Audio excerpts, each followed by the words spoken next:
Episode 55 विकास या दिखावा। जनता के पैसों से आखिर किसका सपना पूरा हो रहा है? करोड़ों के विकास का बजट, फिर भी गांव और शहर की मूल समस्याएं क्यों नहीं सुलझ रही? क्या विकास का मतलब केवल सड़कें, रंगीन टाइलें, बड़े बड़े विशाल गेट, पार्क और मूर्तियां लगवाना है? यह विकास का अर्थ है कि हर नागरिक को पीने का साफ पानी मिले, अच्छी सड़कें मिले, पूरे समय बिजली मिले, गुणवत्तापूर्ण शिक्षा मिले। बात आमजन के विशेष में आप सभी को रमेश अग्रवाल का नमस्कार। मित्रों, आइए आज इस देश में होने वाली विकास के ज्वलंत विषय पर चर्चा करेंगे। आज के एपिसोड में होने वाली सभी बातें आप और मेरी हम सबकी बातें हैं, इसलिए इस एपिसोड को आखिर तक देखिए, बीच में मत छोड़िए।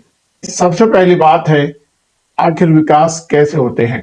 हमारे जनप्रतिनिधियों द्वारा करवाए जाने वाले ये विकास दिखाई क्यों नहीं देते?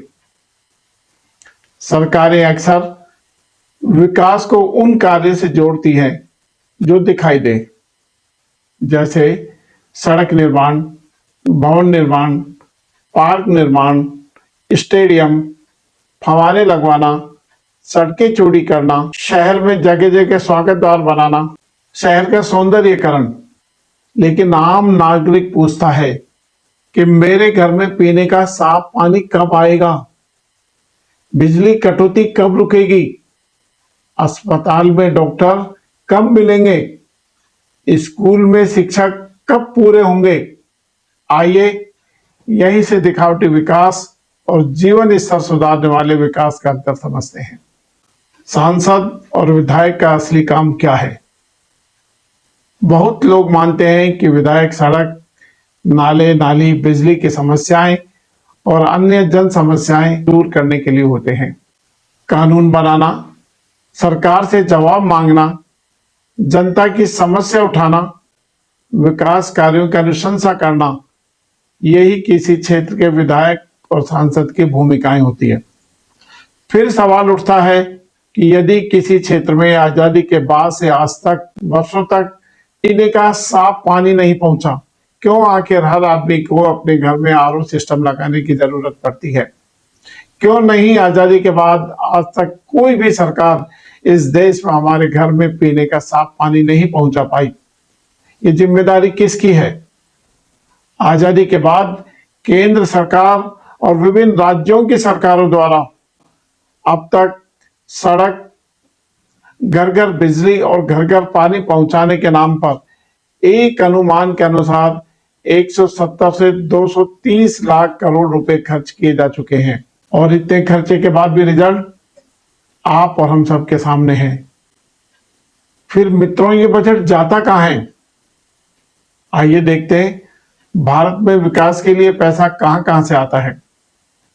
केंद्र सरकार से, राज्य सरकारों से, जिला योजनाओं के द्वारा, पंचायत समिति से, नगर निगम से और विभिन्न विभागों से, सांसद निधि से, विधायक निधि से, यानी कि विकास के लिए एक नहीं अनेकों स्रोत हैं।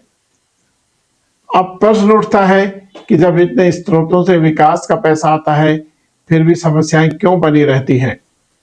विकास की प्राथमिकता कौन तय करता है? मान लीजिए एक कस्बे में पानी नहीं, सीवर नहीं, सड़क टूटी, सरकारी अस्पताल में डॉक्टर नहीं, लेकिन नया पार्क बन गया, रंगीन टाइलें लग गई, शहर और कस्बे में प्रेस द्वार के लिए बड़े बड़े दरवाजे बना दिए गए, लाखों रुपए की लाइटें शहर में विभिन्न स्थानों पर लगा दी गई। तो क्या यह विकास की सही प्राथमिकता है? क्या हर खर्च जो जिम्मेदार एजेंसी है, जिम्मेदार लोग हैं, उसको ईमानदारी से उतना खर्च कर रहे हैं? नहीं, बिल्कुल नहीं कर रहे।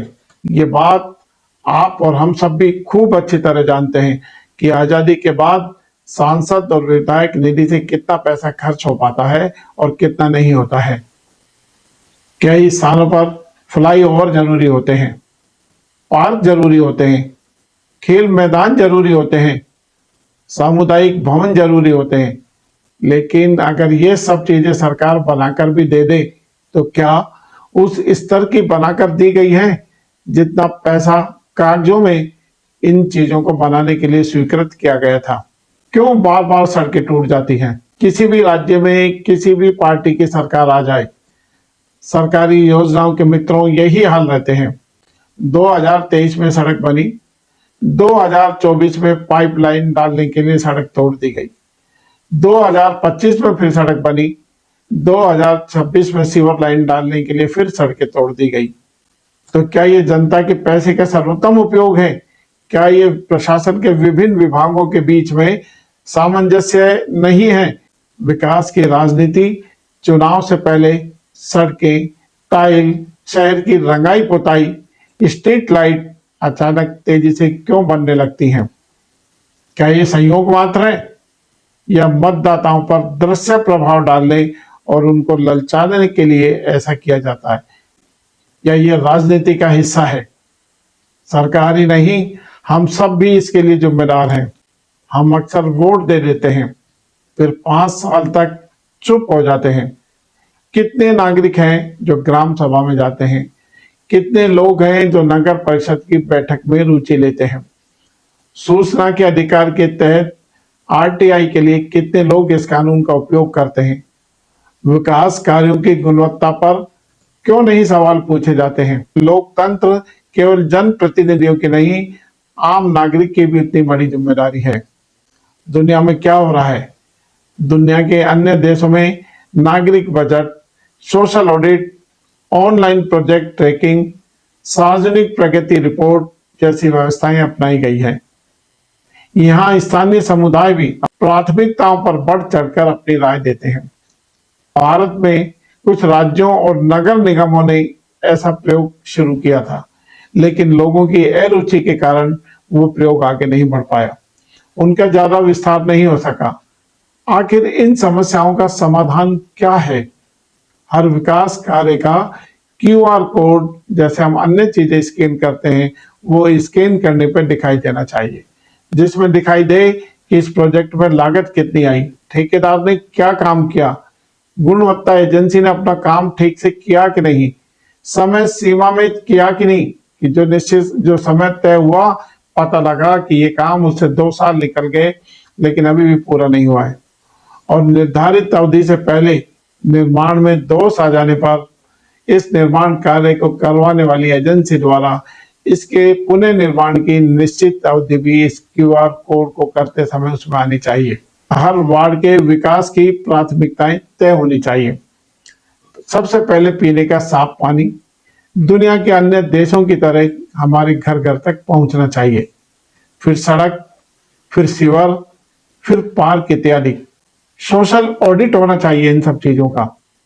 काम पूरा होने के बाद जनता बताए कि काम सही हुआ या नहीं, या ये काम दोषपूर्ण है। 2 वर्ष में सड़क टूट जाए तो मरम्मत का खर्च ठेकेदार स्वयं उठाए। विकास का मूल्य सीमेंट और कंक्रीट की मात्रा से नहीं, बल्कि उस बदलाव से मापा जाना चाहिए जो आम नागरिक के जीवन में आता है। यदि आम जनता का पैसा खर्च होने के बाद भी लोगों को पीने का पानी, अच्छी सड़कें, भरोसेमंद बिजली और गुणवत्तापूर्ण शिक्षा, स्वास्थ्य सेवाएं नहीं मिले तो इस लोकतंत्र का और इसमें रहने वाले जनप्रतिनिधियों का और उनको चुनने का कोई फायदा नहीं है। दूसरी ओर यह भी उतना ही आवश्यक है कि हम हर परियोजना का मूल्यांकन तत्वों के आधार पर करें।